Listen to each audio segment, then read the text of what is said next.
Hello students, welcome to my YouTube channel. नमस्कार विद्यार्थी मित्रांनो, आपल्या मॅथ समजो युट्यूब चॅनलवर तुमचा हार्दिक हार्दिक स्वागत. आपण पाहत आहोत इयत्ता 4थी स्कॉलरशिप म्हणजेच प्राथमिक शिष्यवृत्ती परीक्षा पेपर 2 इंग्रजी इंग्लिश या भागातील वेगवेगळे घटक. विद्यार्थी मित्रांनो, आज आपण पाहणार आहोत लेसन नंबर 11 म्हणजे घटक क्रमांक 11, names of birds and animals, their living places and sounds म्हणजे पक्ष्यांची व प्राण्यांची नावे, त्यांची नावे काय काय आहे, त्यांची घरे म्हणजे ते कुठे राहतात आणि त्यांचा आवाज, त्या प्राण्यांचा आणि पक्ष्यांचा आवाज कसा असतो. मागच्या व्हिडिओमध्ये आपण म्हणजे व्हिडिओ क्रमांक 10 मध्ये आपण parts of body of human, animal, bird and parts of plants. मग ज्या विद्यार्थ्यांनी आपले मागचे व्हिडिओ पाहिले नसतील तर त्यांनी प्लेलिस्ट मध्ये जाऊन आपले मागचे व्हिडिओ पहा आणि मग तुम्ही हा 11वा लेसन कंप्लीट करा. कारण तुम्ही एक सिक्वेन्स मध्ये जर आले तर एकदम तुमचा छानपैकी अभ्यास होणार आहे. मग विद्यार्थी मित्रांनो, आजचा आपला खूप महत्वाचा व्हिडिओ असणार आहे. यामध्ये आपण name of birds and animals म्हणजे पक्ष्यांची नावे, प्राण्यांची नावे, लिव्हिंग प्लेसेस म्हणजे ते कुठे राहतात, त्यांचे होम्स काय असतात म्हणजे त्यांचे घरांची नावे, त्यांचे साऊंड है ना. म्हणजे थोडक्यात आपण आज डोमेस्टिक ॲनिमल म्हणजे पाळीव प्राणी, वाईल्ड ॲनिमल म्हणजे जंगली प्राणी, वॉटर ॲनिमल, बर्ड्स, ॲनिमल कुठे राहतात, ते त्यांचा आवाज कसा असतो है ना, या सर्व गोष्टी आपण या आजच्या व्हिडिओमध्ये आपण पाहणार आहोत. तर व्हिडिओला शेवटपर्यंत नक्की पहा आणि व्हिडिओ आवडला तर व्हिडिओला लाईक करा, शेअर करा आणि कमेंट करायला विसरू नका. चला मग आपण आजचा भाग सुरू करूया.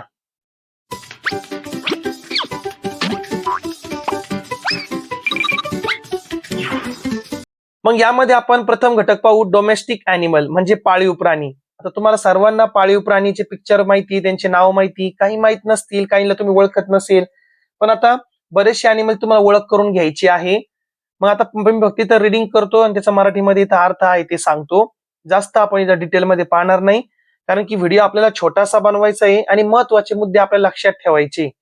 मग यावर कुठले टाईपचे प्रश्न विचारतात, तुम्हाला कोणतं पण ॲनिमल सांगतील किंवा 3-4 ॲनिमलची नावं, ते कुठे राहतात, त्यांचा आवाज काय आहे ना, ते पाळीव आहे का ते जंगली प्राणी आहे, असा पण प्रश्न विचारू शकतात. मग काऊ म्हणजे गाय, त्यानंतर कॅट म्हणजे मांजर, शिप म्हणजे मेंढी, पिग म्हणजे डुक्कर, ऑक्स किंवा बुल 2 नाव याला, बैल, डॉग कुत्रा, डॉंकी गाढव, कॅमल उंट, बफेलो म्हैस, गोट बकरी शेळी, हॉर्स घोडा, याक म्हणजे वनगाय किंवा याक. रीडिंग का करतो मी, तुमच्यापैकी काही जणांना समजा रीडिंग मध्ये प्रॉब्लेम होत असेल काही, म्हणून आपण रीडिंग पण घेतो जेणेकरून तुमची रीडिंग स्किल सुद्धा वाढायला पाहिजे. पुढे आहे वाईल्ड ॲनिमल्स म्हणजे जंगली प्राणी, जंगलात राहणारे प्राणी. लायन सिंह, टायगर वाघ, बियर अस्वल, फॉक्स कोल्हा, चित्ता, जिराफ, रायनासोर्स म्हणजे गेंडा, स्टॅग म्हणजे काळवीट, उल्फ म्हणजे लांडगा, हायना तरस, एलिफंट हत्ती, मंकी माकड, डिअर हरिण, झेब्रा, रॅबिट ससा, नीलगायच म्हणतात त्याला. त्यानंतर वॉटर ॲनिमल म्हणजे पाण्यात राहणारे म्हणजे त्याला आपण जलचर प्राणी म्हणतो. टर्टल कासव, सील, क्रॅब खेकडा, व्हेल देवमासा, शार्क, डॉल्फिन, क्रोकोडाईल म्हणजे मगर. त्यानंतर बर्ड्स पक्षी, पॅरोट पोपट, कुकू कोकिळ, डक बदक, गूस बदकासारखा मोठा पक्षी, हंस टाईप म्हणजे बदकच असतो पण मोठ्या शेप मध्ये असतो तो. त्यानंतर पीहेन लांडोर, काईट, आता काईट म्हणजे पतंग नाही बरं का, काईट आपला हे ऑब्जेक्ट उडवणारा काईट वेगळा आहे पण इथं पण स्पेलिंग सारखीच आहे म्हणजे घार. बॅट, आता BAT बॅट म्हणजे पण आपली क्रिकेटची बॅट नाही, ती पटवागुळ आपण म्हणतो त्याला. स्पॅरो चिमणी, माईन म्हणजे मैना, या मैना पण आपण याला वाचू शकतो. स्वॅन म्हणजे हंस, कॉक म्हणजे कोंबडा, ऑस्ट्रिच म्हणजे शहामृग, व्हल्चर म्हणजे गिधाड, त्यानंतर पेंग्विन पेंग्विन, क्रो कावळा, पिजन कबूतर, क्रेन बगळा, पिकॉक मोर, ईगल गरुड, आऊल घुबड. त्यानंतर पुढे पाहूया. आता खूप मोठा टेबल आहे आणि भरपूर यामध्ये अॅनिमल्सचे आणि बर्ड्सचे नावं दिली आहे. एवढे काय तुम्हाला पाठ करून जमणार म्हणजे पाठ होणार नाही तुम्हाला, किंवा पाठ होणार पण थोडंसं अवघड आहे पाठ करायला. पण प्रयत्न करा पाठ करण्याचा किंवा लक्षात ठेवण्याचा. याच्यामधले काही इम्पॉर्टंट आहे त्याच्यावरच प्रश्न विचारू शकतात ते. मग आता ज्यांना हे लिहून घ्यायचं असेल तर त्यांनी स्क्रीनशॉट घ्या आणि नंतर तुमच्या नोटबुक मध्ये लिहून घ्या. ठीक आहे. आता इथं काय पहा, 3 कॉलम दिलेले टेबलचे तक्त्यामध्ये. 3 कॉलम आहे.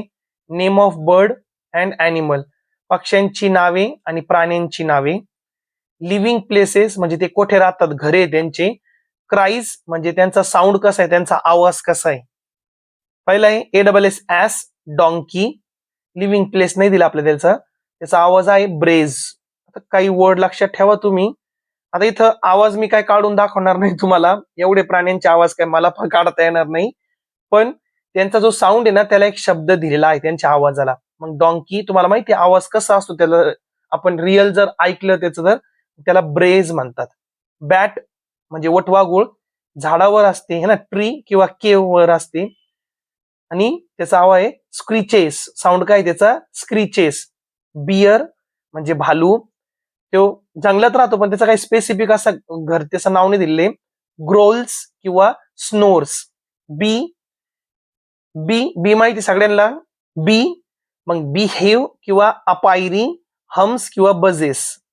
बर्ड पक्षी, नेस्ट अवायरी म्हणजे ते घरटे बनवतात, किंवा अवायरी अवायरी म्हणजे म्हणजे झाडावरच असे घरटे किंवा नाही का असे लटकलेले असतात विहीर वगैरे मध्ये, त्याला म्हणतात. त्यांचा साऊंड आहे चिर्प्स किंवा ट्विटर्स. हे विचारतात शक्यतो आहे ना बर्डचा. त्यानंतर डॉंकीचा सुद्धा. हे काही महत्वाचे त्याला मी गोल करतो. कॅमल डेझर्ट मध्ये राहतो, वाळवंटामध्ये, त्याचा साऊंड ग्लंट्स आहे, लक्षात ठेवा कॅमल. कॅट, कॅटचा तुम्हाला सर्वांना माहिती आहे ना, आपण म्याव म्हणतो ना, मग म्याव. किंवा पर्स, पर्स सुद्धा आहे, पर. क्राईस त्याचा साऊंड पर पण आहे. काऊ, पेन, बायर आणि शेड. एकच हे शेड किंवा सफरासारखं बांधलेला त्याला पेन बायर शेड म्हणतात. आणि त्याचा आवाज आहे लोज, मूज, बेलोज. त्यानंतर पुढे आहे पहा आता क्रिकेट. क्रिकेट क्रिकेट म्हणजे आपले काही गेम नाहीये, क्रिकेट म्हणजे एक टाईपचा किडा असतो. किडा नाकतोड्यासारखा छोटासा किडा असतो तो. क्रिक्स किंवा चिर्प्स. क्रो म्हणजे कावळा, घरट्यात राहतो, नेस्ट. काउस त्याचा साऊंड आहे. कुकू घरट्यात राहते, जेवढे पण पक्षी ते आपण नेस्टच म्हणत त्याला. कूस किंवा सिंक्स. Deer, bells.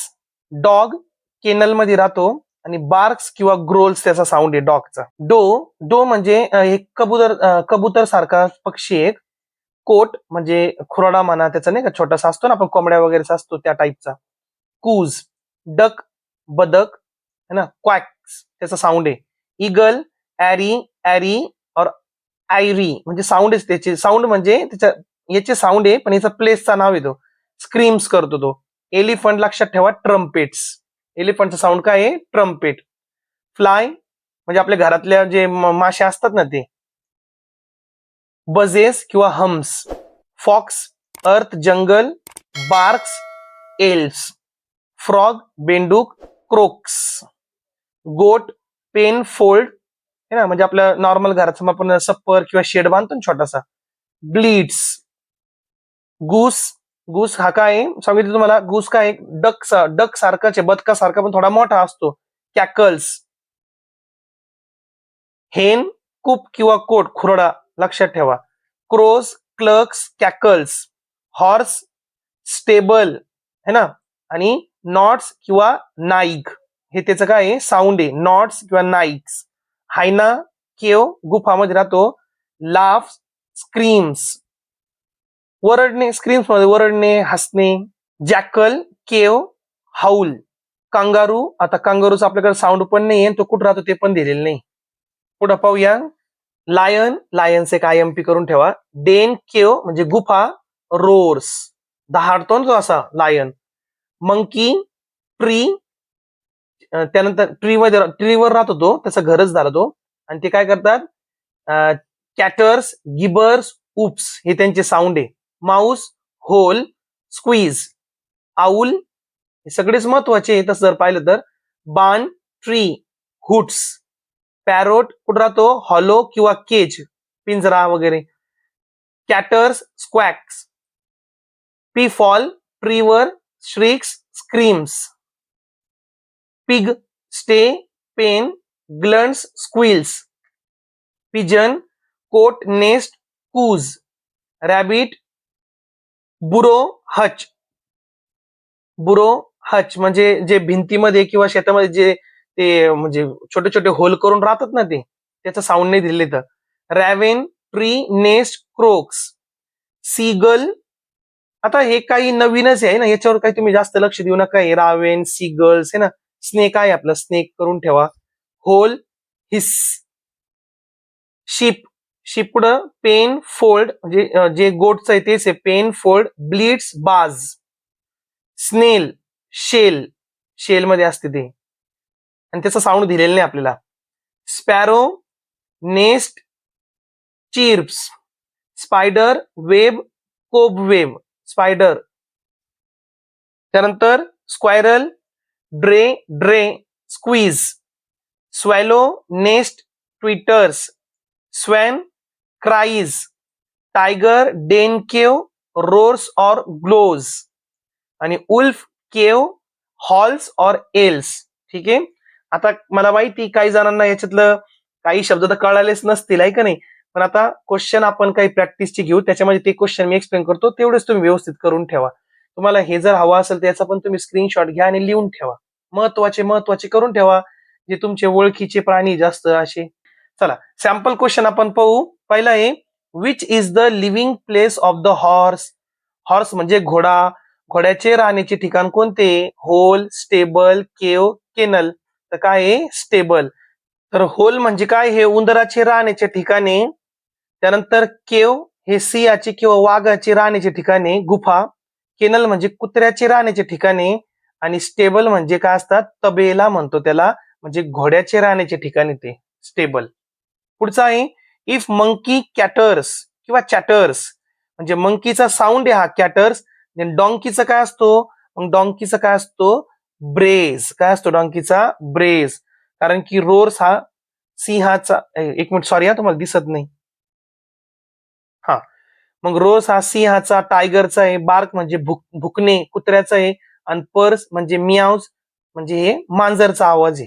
ठीक आहे. तिसरा प्रश्न पाहू. Which is the correct pair of the words from the given option. दिलेल्या पर्यायापैकी योग्य जोडी कोणती आहे. शिप हुट्स, बी हम्स, कॅट चिर्प्स आणि उल्फ हिस. आता यामध्ये जर आपण पाहिलं तर त्यांनी आपल्याला करेक्ट पेअर विचारली आहे. मग शिपचा काय आवाज असा नाहीये, कॅटचा पण चिर्प नाहीये, उल्फचा पण हिस नाहीये. हा सापाचा आहे, हा बर्डचा आहे, कोणत्या पण आहे का नाही. मग हा जो आहे बी हम्स हे बरोबर आहे. बीचा साऊंड हम्स असतो किंवा ब्रीज पण असतो. मग बीचा साऊंड जे मासे असतात ना त्यांचा साऊंड कसा असतो, हम्स किंवा बज असा असतो. मग हा पर्याय एकदम बरोबर आहे. मधमाशा, माशा म्हणजे मधमाशा, हनी बी. त्यानंतर चौथा पहा, select the incorrect pair. Incorrect म्हणजे चुकीची जोडी ओळखायची आपल्याला. Owl hoots, duck mews, sheep bleeds आणि फ्रॉग क्रॉक्स. म्हणजे फ्रॉग क्रॉक बरोबर आहे. त्यानंतर शिप ब्लीड्स त्याचा पण साऊंड हे पण बरोबर आहे. आणि आऊलचा पण हुट्स असतो हे पण बरोबर आहे. मात्र डकचा काय असतो, क्वॅक असतो, क्वॅक. त्यांनी दिलं म्यूज, हे तर मांजरचा आवाज आहे. त्यामुळं पर्याय क्रमांक 2 ही चुकीची जोडी आहे. आता क्वेश्चन्स फॉर प्रॅक्टिस. काय क्वेश्चन दिले पहा. पहिला, what sound does the animal in the picture make. चित्रात दाखवलेल्या प्राण्यांचे आवाजाचं काय म्हणतात. काय हा, डॉग. डॉग काय करतो, बार्क म्हणजे भुकणे. पर्याय क्रमांक 1 आपला बरोबर उत्तर आहे. 2 number, which is the correct pair of the words from the given option. दिलेल्या पर्यायपैकी योग्य जोडी ओळखायची आहे. बी डेझर्ट, बी काय वाळवंटात राहते का? रॅबिट बुरो, रॅबिट बुरो आहे. हॉर्स डेन, नाही, डेन मध्ये तर काय आपण शेळी वगैरे ठेवतो, काऊ. एलिफंट कोट, नाही, एलिफंट आपल्याला दिलंच नव्हतं. कोट म्हणजे खुराळा, इथं कोंबड्या राहतात. रॅबिट बुरो, बुरो म्हणजे छोटे छोटे होल, खड्डे है ना, खड्डे, मग त्याच्यामध्ये रॅबिट राहतात है ना, मग रॅबिट हा म्हणजे हे 2 नंबरचा पर्याय बरोबर आहे. 3 नंबरचा क्वेश्चन आपण पाहू. क्रोज, कावळा, कॉज त्याचा साऊंड आहे, तर डकचा साऊंड काय असतो? क्वॅक असतो, डकचा sound quack. 4 number, the monkey lives on, monkey राहते, कुठे राहते मंकी? डॅश डॅश येथे राहतात, कुठे? ट्रीज, होल, केव, डेन, कुठे असतात ते? झाडावर असतात, ट्री. 5 नंबरचा प्रश्न पहा. What sound does the animal in the picture make? Sound विचारला पिक्चर मधल्या ॲनिमलचा. कोण आहे हा? मंकी. मग मंकी बार्क भुकतो का? ब्रे करतो का? क्रॉस करतो का? कॅटर्स, कॅटर्स करतात, ते आवाज करतात ना, कॅटर साऊंड आहे त्यांचा मंकीचा. 6वा प्रश्न आपण पाहू. Which sound of the animal is incorrect? Which sound of the animal is incorrect. Incorrect म्हणजे काय सांगितलं आपल्याला? चुकीचं विचारलं, चुकीचा. ठीक आहे, मग चुकीचं साऊंड कोणाचं दिलं आपल्याला हे ओळखायचं आहे की नाही. मग पहा काय ऑप्शन दिलं. पहिला कॉक क्रोज, म्हणजे काय? कॉकचा काय? कॉकचा काय दिलं त्यांनी? क्रोज. मग हे काय बरोबर आहे, आपल्याला इनकरेक्ट विचारलेलं आहे, मग हे बरोबर आहे ना, कुकुट है ना. त्यानंतर हॉर्स नाईक्स, म्हणजे घोड्याचा हिनने म्हणतो आपण, बरोबर आहे ते पण. त्यानंतर कॅमल, कॅमलचं दिलं त्यांनी ग्रंट्स, हे सुद्धा बरोबर आहे. उंट घरघरतो, ते पण आवाज बरोबर आहे. आणि स्नेकचा दिला ब्रेज, ब्रेज हा साऊंड डॉंकीचा आहे, स्नेकचा हिस असतो. मग पर्याय क्रमांक 4 आपला उत्तर बरोबर आहे, म्हणजे ते इनकरेक्ट जोडी आहे, चुकीची जोडी आहे ती. 7वा प्रश्न पहा. Which of the animal eat meat, meat म्हणजे मांस. कोणता ॲनिमल आहे जो मांस खातो किंवा दुसऱ्या ॲनिमलला मारून खातो? डिअर ही घास खाते, गवत खाते. काऊ पण गवत खाते, हॉर्स पण गवत खातो. हे चित्ता म्हणा किंवा याला लेपर्ड म्हणा. हे काय आहे? हा मीठ खातो, मांस खातो, म्हणजे डिअरला खाईन हा है ना, दुसरे झेब्राला पण हा धरतो. म्हणजे हा जो आहे आपला पर्याय क्रमांक 4 आपला उत्तर आहे. त्यानंतर 8वा प्रश्न पहा. Choose the sound of the bird, आणि बर्डचा साऊंड कसा असतो? चीर्प्स असतो. कारण की कॅटर्स हा काय आहे? कॅटर्स हा माकडाचा आवाज आहे, लक्षात ठेवा. त्यानंतर ब्लीड्स, ब्लीड्स हा शेळ्याचा म्हणा किंवा मेंढ्याचा साऊंड आहे हा. चिर्प हा पक्ष्यांचा आहे, आणि क्रोक हा काय? फ्रॉकचा आहे है ना. त्यानंतर 9वा प्रश्न. इफ माऊस स्क्वीज, स्क्विक्स म्हणजे माऊसचा हा साऊंड आहे. देन टायगर, टायगरचा काय साऊंड असेल बरं? मग टायगरचा साऊंड काय असतो? मग रोर्स असतो, रोर्स. रोर्स म्हणजे काय? अलग लक्षात तुमचे? डरकाळी फोडणे है ना, असा आवाज करतो ना लायन आणि टायगर, त्यांचा रोर्स असतो. त्यानंतर 10वा प्रश्न. Where does the sparrow live? Sparrow म्हणजे चिमणी, चिमणी कोठे राहते? नेस्ट म्हणजे घरटे है ना. केव म्हणजे गुफा. कोट म्हणजे त्याच्यामध्ये कोंबड्या आणि डक वगैरे ठेवतो आपण, बदक वगैरे. पेन, पेन म्हणजे सुद्धा शेड टाईप, त्याच्यामध्ये काऊ वगैरे ठेवतो. 11वा प्रश्न आणि शेवटचा आजच्या व्हिडिओचा है ना. होमवर्क देऊ का मग आजचा व्हिडिओ? हो, होमवर्क द्यावाच लागेल आपल्याला, आहे का नाही? त्याशिवाय आपला व्हिडिओ पूर्ण होणारच नाही. होमवर्क काय एक्सप्लेन करतो? Which is the correct pair of the words from the given option. दिलेल्या पर्यायपैकी आपल्याला योग्य जोडी ओळखायची आहे. हेन कूप, इगल कोट, म्हणजे त्यांचे घरटेचे म्हणजे ते त्यांचे घराचे नाव दिलेले आपल्याला. इगल कोट, लायन स्टाय आणि हॉर्स पेन. यापैकी तुम्हाला योग्य जोडी सांगायची. करा मग कमेंट मध्ये याचं उत्तर. ठीक आहे, विद्यार्थी मित्रांनो, आज आपण lesson number 10 name of birds, animals, their living places and sounds, पक्ष्यांची व प्राण्यांची नावे, त्यांचे घरे व आवाज. मग आपण बरेचसे ॲनिमलचे नाव घेतले, ते कुठे राहतात, त्यांचा आवाज काय हे पाहिलं, सॅम्पल क्वेश्चन आणि 10 प्रश्न आपण व्यवस्थित समजून घेतली. 11वा तुम्हाला मी होमवर्कला दिला. पुढच्या व्हिडिओमध्ये आपण लेसन नंबर 12 कंपॅरिझन म्हणजेच तुलना बघणार आहे. मग आजचा व्हिडिओ जर तुम्हाला आवडला असेल तर व्हिडिओला लाईक करा, शेअर करा आणि कमेंट नक्की करा. थँक्यू. धन्यवाद.